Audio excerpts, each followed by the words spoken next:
Hi everyone, this is Jim Benson here with Tonianne and DeMaria Barry, we're from Modus Institute and Personal Kanban, and we're talking to people who are practitioners, people who are actually using Personal Kanban and talking about what they get out of it and what they like about it and what changes it's made in their life. And today we have Trent Hone with us, and Tonianne I have had the good pleasure of working with Trent throughout the years, and I think he's a bang-up guy. And Trent, so could you give kind of your background, kind of independent of us, if it's possible, of how you came to Personal Kanban and what you've been doing with it and why it makes a difference for you? Basically expand upon why you're a bang-up guy. Yes. Okay.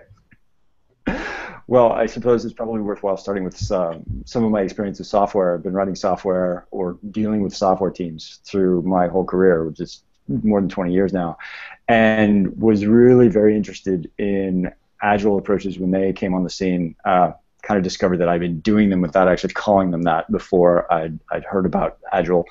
And always liked doing things in small batches, always liked getting rapid feedback, always liked working closely with customers. So I was pretty receptive to those kinds of ideas. And not too long ago was in a position where I was helping a variety of different software teams at a former employer, Trimble Navigation, get better at what they were doing. And one of those teams was using a Kanban approach, and it was really fascinating. They had this beautiful board up on the wall. They moved things along with Post-it notes. It helped keep them all aligned with what they were doing and what they were up to. I'm like, wow, this is great. I should learn more about this. So I started learning more about this. The team that I was co-located with wanted to do something similar, and they reached out to you guys. And so you guys showed up, and we started learning about Kanban, and we wanted you to tell us all the answers about how to do Kanban right, and you kept turning those around to us, which was great, because then we had to begin to figure it out for ourselves. But you left us with these little books, these little personal Kanban books, and so started getting into that, started reading that, started learning how I could start using Kanban myself to manage my own work, not just the team's work, and tried it with just a wall in my office, Post-its on the wall. And that worked pretty well. It helped get a lot of ideas out of my head. It helped improve the flow of my own work. But the personal element came into it very quickly because it's almost impossible for me to segregate in my brain all the things I have to do for work and all the things I have to do in my personal life, all the things I have to do at home. This is all Trent's stuff to do. And so I moved to a tool that I could transport with me, and I started using Kanban Flow, and I like that because it's got its own, well, I don't have to pay anything for it, and I can share it with a couple of other people. That's one of the reasons I like it. And that way I can carry it around with me, right? I can use it on my phone, I can use it on my computer at work, I can use it at home, it can keep track of all kinds of stuff. And now might be a decent time to show that. So let's see here. Cool. So you should be able to see that now, right? So I've got a variety of different color codings here. Most of this is work because I spend most of my time doing work. So anything that's sort of the manila color is just normal work stuff. Anything that's red is more important work stuff. Blue is a meeting. And then the purple is personal things. And I'm feeling very good about today because the only things that I have left to do today are personal related things that I can do once I get home. Because we're getting close to the end of the workday here where I am. And I've got a number, the huge thing for me with the Kanban is just the shape that it takes, the different columns. I have refactored this I don't know how many times. So the backlog and done are pretty standard, but I decided that I needed different categories, like what am I doing right now? That's the implementing. What's waiting on feedback? That's the one between implementing and done. What do I have to do today? And then I took sort of the backlog and divided it into a couple different things. Quick fires are stuff that I can do quickly. Important is stuff that I have to do, but that is not going to be quick. And the backlog at this moment is kind of the place where things go to die. Things that I'm probably never going to get to most of this stuff, but it's there and it's out of my head, and that makes me feel better. So yeah, I probably talked too long, but you just asked me to see where I came from. You know, one of the questions that we get quite often is, what is better? Is a physical board better, or is an electronic board better? And over the years, I've come to refer to you as the distributed team whisperer, because whenever we work with teams, I can't believe that you have members that at the end of the week go back to Chennai and back to Leicester and back to Boston, because everybody just seems so cohesive. So I'm wondering if you could share with us a little bit about utilizing the board and creating a culture of collaboration with distributed teams, if that's been, and I don't want to put words in your mouth, but if that's been your experience. I think it's really, really helpful for that. I can probably talk about it from a home perspective the best, because that's where I got most of the personal experience. And using it at home has been great. That's very much a physical board most of the time. Like any weekend that my wife and I have a number of things that we need to do together, and we're not sure how best to do them or how to, what order to do them in, we'll just start making a Kanban in the kitchen. And the 3 doors of the kitchen cabinets make a nice backlog doing done, and that helps us be very conscious about what are the things we want to do. What do we want to do now? What is the most important? Almost invariably, we never get everything done that we list up for a weekend's worth of activity, but it helps us be, what is the word? Deliberate about what it is that we want to do. So that works on a very small 2-person scale, right? You would think, oh, gee, husband and wife, they spend a lot of time together. They shouldn't have trouble getting stuff out of their heads and talking about things. But there's so much friction that is produced by having a lack of agreement on assumptions about what might be important. And the Kanban helps us get that out, and we can shuffle things up and down and talk about which ones we want to do now, which one do we think is most important. It's just so good at reducing friction just between 2 people. So when you take it to the broader team level, it's the same sort of thing, but on a much bigger scale. And when you're talking about a distributed team, the opportunities for friction are huge, right? So you come to work, and if you come to work in Chennai, you've just been through probably an hour's worth of traffic hell, and then you have to get yourself into work context.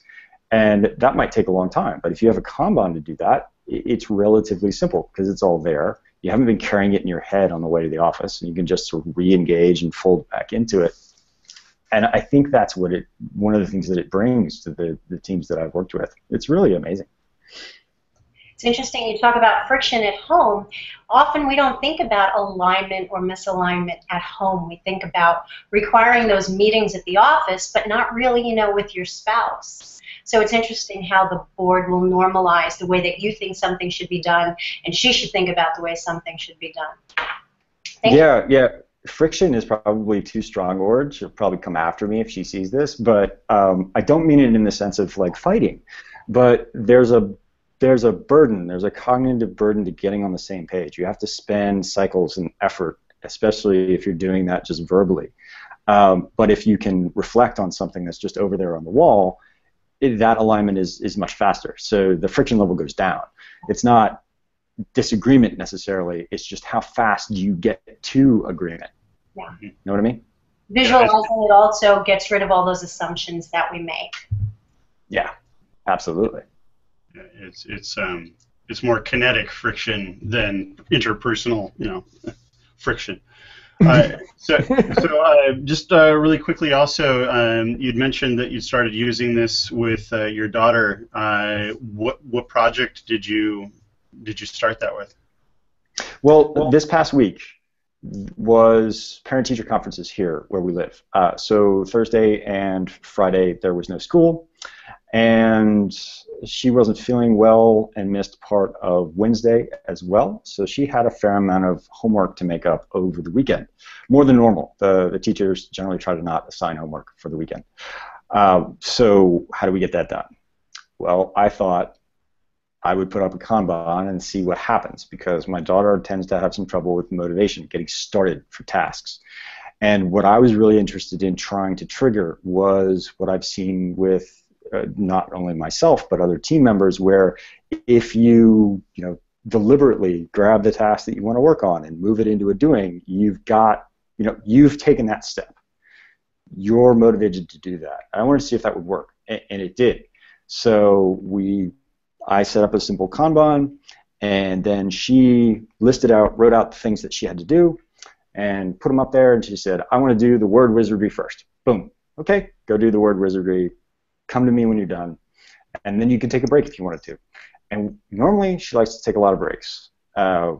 She just needs a little bit of decompression time between tasks. She did not take breaks on Saturday. It was, boom, I got that done. I'm going to work on the next thing. Are you? You sure? You don't want to take a break? Nope. Boom. I'm working on that. All of them. All three of the major things. There was a fourth one, but we didn't have the material that we needed to actually get it done. So the three things that she could do, minus the one thing that was blocked, all done right there in a couple hours. Mm-hmm. It was really cool to see how it triggered a level of motivation in her that has been infrequent. So we're going to do that again. And that motivation is habitual. So there was a study that came out recently that talked about simply saying the word "I'm finished" or "I'm done" triggers, and when you're pulling that ticket through a value stream, you're getting the kinesthetic feedback that you're done, as well as visually seeing that you're done. You're triggering dopamine. You're triggering that motivation neurotransmitter, which is habit forming. So you want to start optimizing for more of that that dopamine. So then it compels you to want to pull another ticket and another ticket. And it's so much fun watching little ones, watching their work flow through a value stream and seeing how they could game it. Yeah, and I feel like say, have you done this task? Have you done that task? They have the agency now. Right. That was a huge thing for me because she responds really well to getting that level of independence and agency. For context, she's 10, so this is in kind of a preteen already. So I want to try to build on that as much as I can. And Kanban is turning out to be a good vehicle for it. I feel like I'm cheating sometimes, because Tonianne, you mentioned there's dopamine that comes out of that done. So I will get, I'll finish a task, and it's never been on the Kanban. It's one of these emergent tasks that comes up. But I'll enter it into doing, and I'll move to done because I finished it. I want credit for that. It's done. And at that point, there's really no extra value because it's already done. I've done it. Why am I doing that? Why am I doing that? Because it makes me feel good. And it's part of my system now. But you're the arbiter of value, so if it's making you feel good, then it is valuable. That's true. That's an excellent observation. So the hard thing about these interviews is that they're short. So that's fun for this interview. But thank you very much, Trent. This was fantastic, and we look forward probably to hopefully interviewing maybe you and your daughter when she gets totally. I think she would love that. But what you have to do is set aside plenty of time because she likes to be the center of attention and just occupy it. Just occupy it. Awesome. All right. Well, thank you, Trent. We very much appreciate it. Appreciate it. Yeah. You're welcome.